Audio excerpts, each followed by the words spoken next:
अड्डा में आपका स्वागत है। मैं हूं तमन्ना इनामदार दत्ता। सबसे पहले हमारे सारे दर्शकों को धनतेरस की शुभकामनाएं। बिहार चुनाव की बात हम करेंगे आज। बिहार चुनाव में एनडीए की भारी हार भले ही हुई हो, लेकिन इस पर जो चर्चा चल रही है, टिप्पणी चल रही है, उसमें ऐसा लगता है कि दो ही लोग हार के लिए जिम्मेदार थे जो खुद चुनाव में खड़े भी नहीं थे। एक है आरएसएस प्रमुख मोहन भागवत और दूसरे हैं प्रधानमंत्री नरेंद्र मोदी। बिहार के चुनाव के नतीजों के बाद बीजेपी में जाहिर से मंथन होगी, बातचीत होगी, लेकिन ये प्रधानमंत्री मोदी के लिए भी बड़ा मौका है। कई बातें शायद बदलेंगी, उसमें ध्रुवीकरण की कोशिशें, कुछ नेताओं के अनाप शनाप बयान और शायद सरकार बीजेपी और आरएसएस के रिश्ते में भी बदलाव आ सकता है। तो क्या बीजेपी और आरएसएस के रिश्ते बदल सकते हैं? बदलेंगे तो कैसे? क्या इक्वेशन बदलने की कोई गुंजाइश भी है?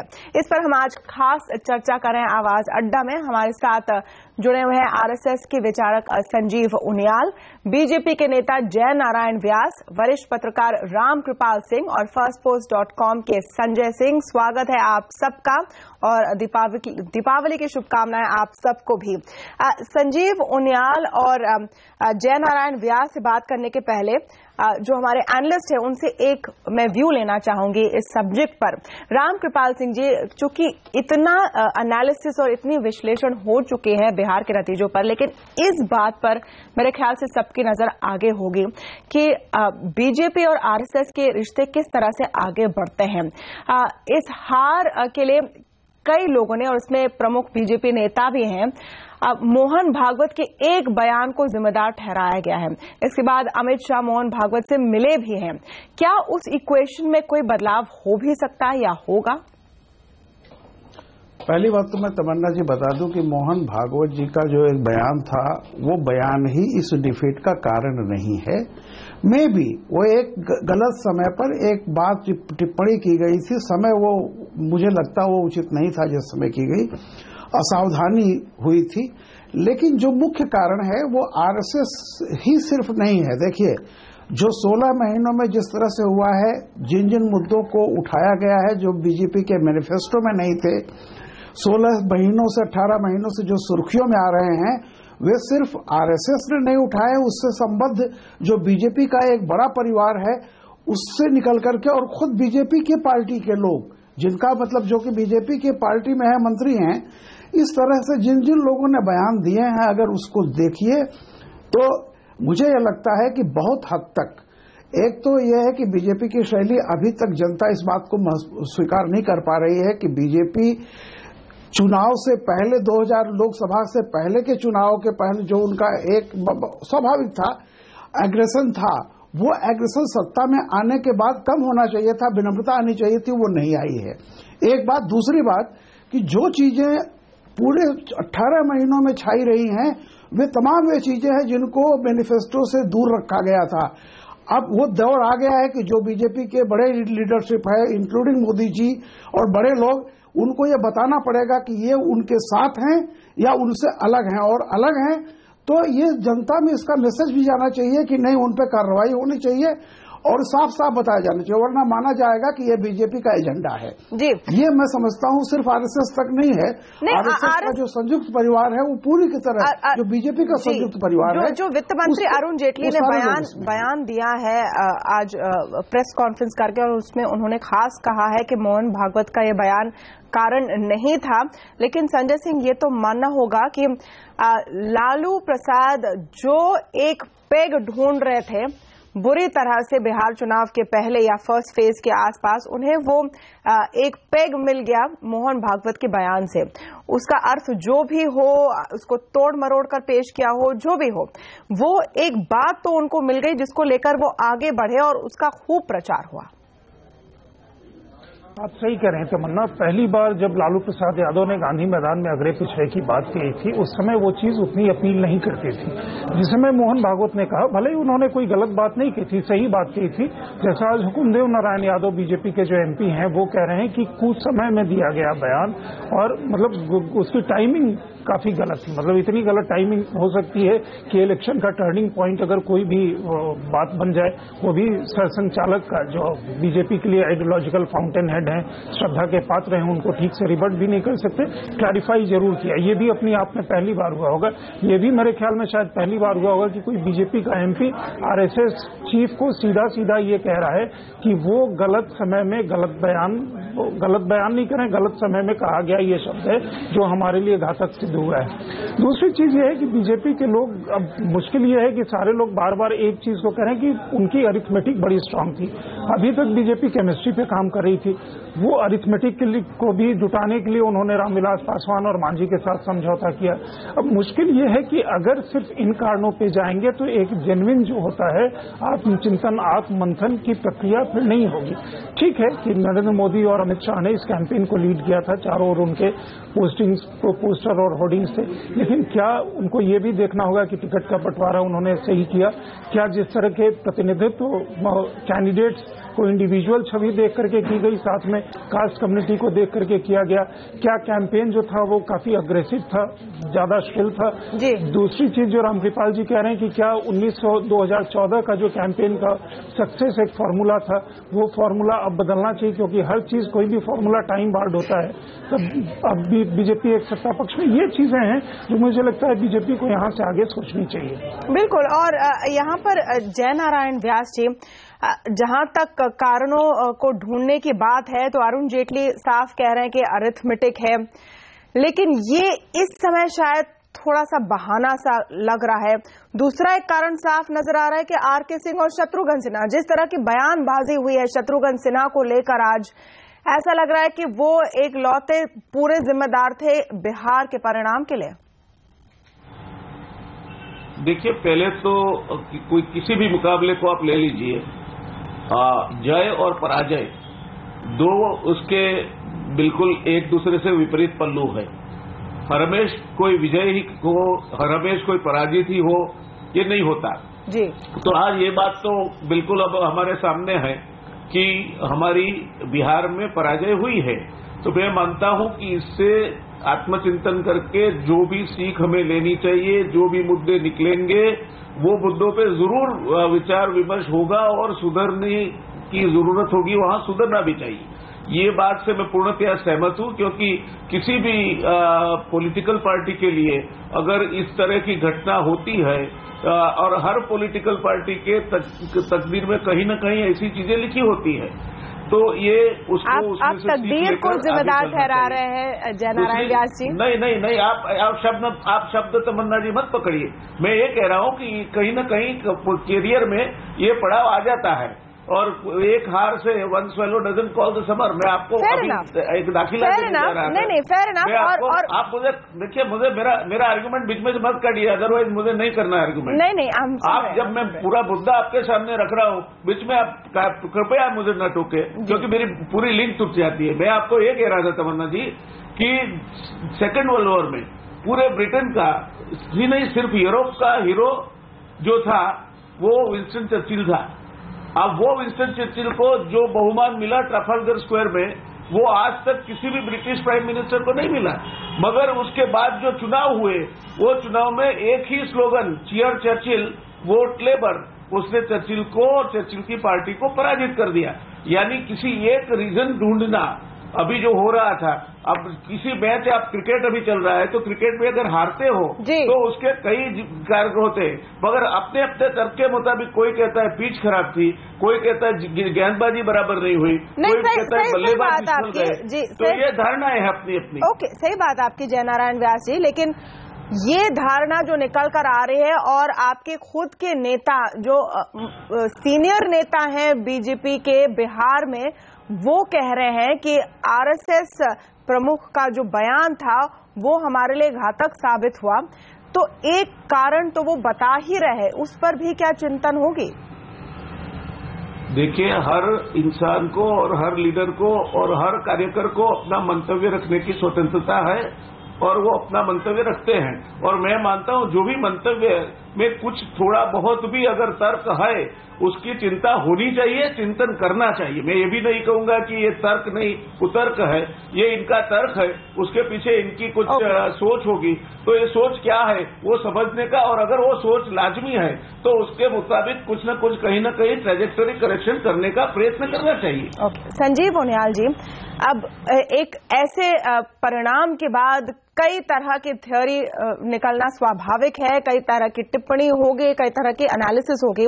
तो इसमें एक जो कंस्पिरेसी थ्योरी चल रही है उसके बारे में मैं आपको पूछूंगी, क्योंकि वो एक इंटरेस्टिंग थ्योरी है, इसका आप बुरा मत माने। थ्योरी ये है कि कहीं ना कहीं आरएसएस चाह रही थी कि बीजेपी बिहार में हारे, ताकि जिस तरह का पावर का कंसंट्रेशन हो गया है अमित शाह जी के हाथ में, उसमें कमी आए, थोड़े एक तरह से रियलिटी चेक हो जाए। इस पर आपका क्या कहना है? तमन्ना जी, मैं कुतर्क तो नहीं कहूंगा, पर तर्क ही कहूंगा कि आपने जो तर्क दिया हास्यास्पद है। राष्ट्रीय स्वयंसेवक संघ के विभिन्न संगठन जो आप लगातार पिछले दिनों भी दिखाते रहे, पितृ संगठन, मातृ संगठन और उसके अनंत अन्य हाथ, उसकी शाखाएं, एक वट वृक्ष और उसकी विभिन्न शाखाएं, उस शाखा का एक शाखा का नाम राष्ट्रीय स्वयंसेवक संघ, बड़ा वृक्ष, और उसकी एक शाखा का नाम राजनीति की तरफ जो जाता है भारतीय जनता पार्टी। आपके हिसाब से मां ने उस बच्चे को दूध इसलिए नहीं पिलाया क्योंकि वो बहुत पावरफुल होता जा रहा था। बड़ा अजीब सा तर्क है। तो मैं सिर्फ आपसे यही कहूंगा कि अब मैं विषय पर आ रहा हूं। अभी जो आपके विश्लेषक थे बहुत अच्छा बोल रहे थे वो, क्योंकि न्यूट्रल रहते हैं विश्लेषक, तो उनको बातचीत मुझे लगा कि बड़ी सार्थक और सटीक कर रहे हैं।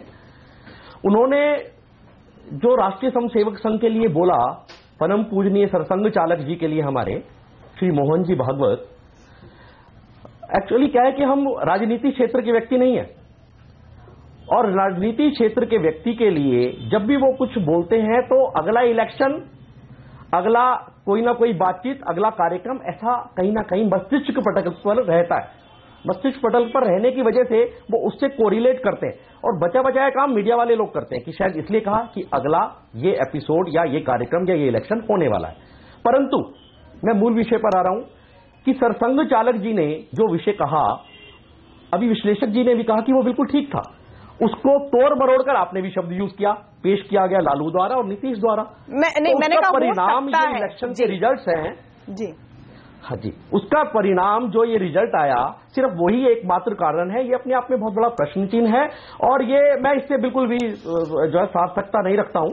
और अरुण जेटली जी ने भी ऐसा ही जवाब दिया आपको, भारतीय जनता पार्टी के शीर्ष नेता हैं जी।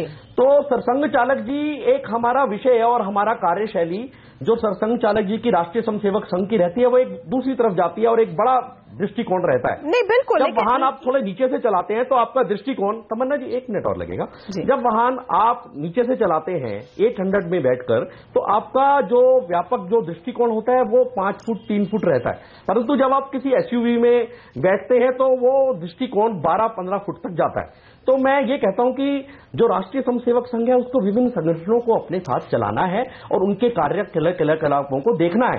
तो एक उनके मुंह से वक्तव्य देना दूरगामी इफेक्ट है उसके, ये इफेक्ट तो मुझे लगता है आपने कोरिलेट कर दिया इलेक्शन के साथ, तो ये सही भी तथ्य नहीं है।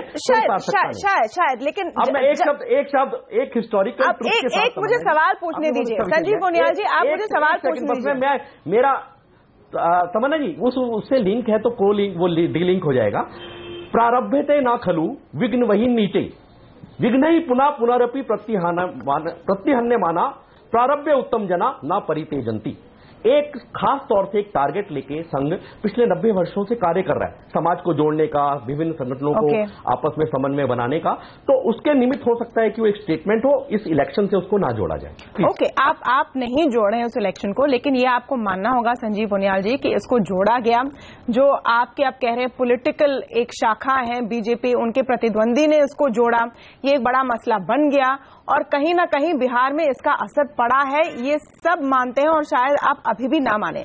दूसरा मैं जो आपसे सवाल पूछना चाह रही थी, आप कह रहे हैं कि संघ बिल्कुल अलग है राजनीति से और इसलिए आपका जो विजन है वो एसयूवी वाला विजन है, मारुति 800 वाला नहीं है। मुझे पता नहीं कि यहाँ पर मारुति 800 में कौन बैठा है, लेकिन फिर हर चीज में जिस तरह की पॉलिटिकल पार्टी से था, जिस तरह की साठगांठ चलती है, जी बिल्कुल, जो चलती है, जो दिखती है आरएसएस और सरकार के बीच में, वो सबको दिखता है।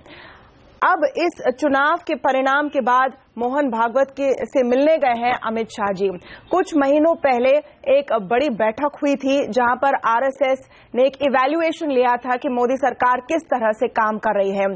हर चीज में जो संघ के विचार है वो कैसे बीजेपी की सरकार उसे इंप्लीमेंट करेगी, इस पर कई सवाल उठते हैं, उसके लिंक्स ड्रॉ किए जाते हैं। तो बिल्कुल अपने आप को अगर आप कट ऑफ करना चाहते हैं इस सरकार से, तो वो बात हजम नहीं हो रही है लोगों को। नहीं, आपका प्रश्न मैं समझ नहीं पा रहा, पर मैं आपका अभिप्राय समझ पा रहा हूं। मैं फिर से अगर सिंपली छोटे शब्दों में अगर मैं बोलूं कि आरएसएस का कंट्रोल काफी है मोदी सरकार पर, ऐसी एक धारणा है, क्या ये सही है और क्या इस धारणा को बदलने की जरूरत है? तमन्ना जी, आपकी पिछली वाली बात और इस वाली बात में विरोधाभास है। आपने बोला कि एक तरफ तो आप कहते हैं कि आपस में समन्वय नहीं है, आप उनको हराना चाहते हैं राष्ट्रीय स्वयंसेवक संघ। मैंने कहा ये थ्योरी एक चल रही है, एक तरफ पर आपने जवाब जी।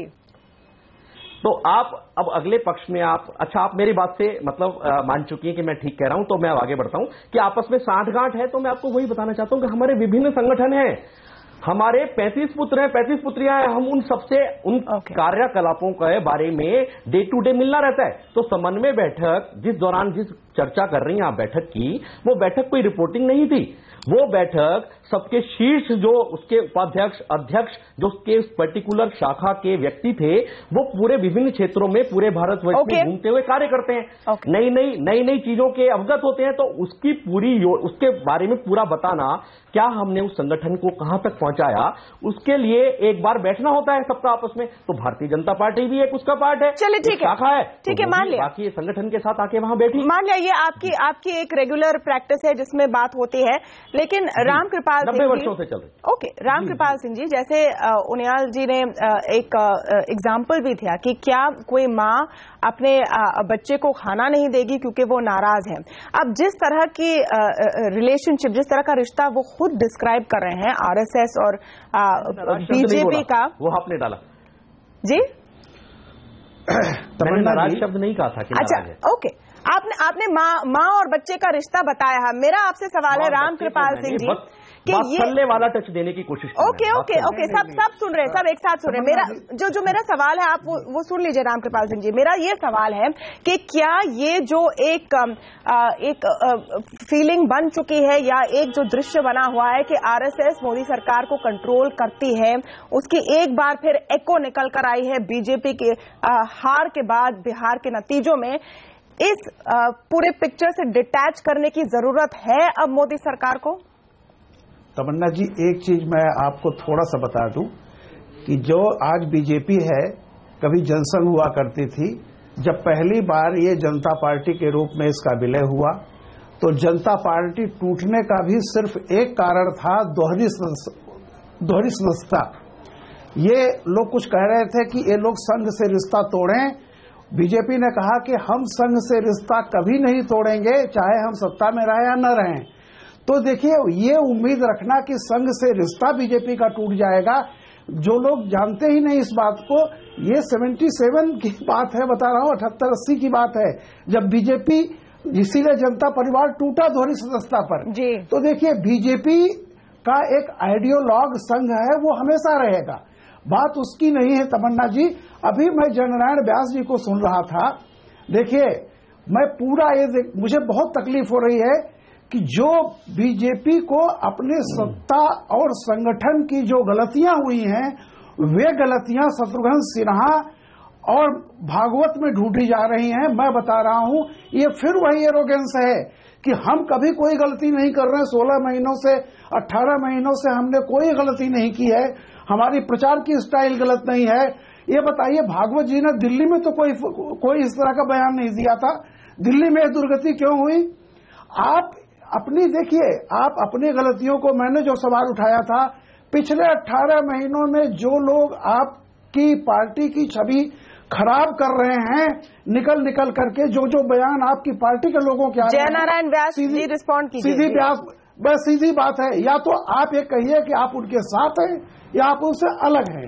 जब आप रिएक्ट भी करते हैं किसी घटना पर, तो आपको 10 दिन लग जाते हैं रिएक्ट करने में। जयनारायण व्यास जी रिस्पॉन्ड कीजिए। ये एक मौका है, इस पूरे कार्यक्रम का नाम हमने रखा है मौका है। हम कह रहे हैं जयनारायण व्यास जी, एक मौका है एक अलग स्टाइल ऑफ पॉलिटिक्स करने का। जी देखिए, मैं नहीं मानता कि मैंने कभी भी ये कहा हो कि भारतीय जनता पार्टी को अपने आत्मखोज नहीं करनी चाहिए। मेरी जो बात रखने की शुरुआत ही उससे हुई थी कि इसकी क्या वजह है और कहां कहां हमें सुधरना चाहिए, वो सुधरना चाहिए। यू नो, इट इज, अंग्रेजी में कहावत है कि success has many fathers but to own up failures it requires courage, and any party that is out to be a national party and which is leading today the nation must have that courage to correct the course wherever something has gone wrong and then बिल्कुल। लेकिन आप देखिए ना जयनारायण व्यास जी, जो अरुण जेटली की press conference हुई है उसमें उन्होंने काफी डिटेल में इस हार की वजह बताई है गणित। वो कह रहे हैं कि अरिथमेटिक ऐसी थी, वोट शेयर ऐसी थी, इसलिए हम हारे हैं, उनका वोट अच्छे से ट्रांसफर हुआ। आपको याद होगा लोकसभा चुनाव के बाद ऐसे भी लोग थे जो कह रहे थे कि एनडीए सबसे कम वोट शेयर में इतने सारे सीट ला पाई है, ये first by the post system की खामी है वगैरह वगैरह। तब उनको बताया गया था कि मापदंड एक ही होता है जो भी चुनाव हो। देखिए, जब कभी भी कोई इवेंट इस तरह का हादसा होता है, जो पहली प्रतिक्रिया है वो पहली प्रतिक्रिया कभी आखिरी प्रतिक्रिया नहीं हो सकती।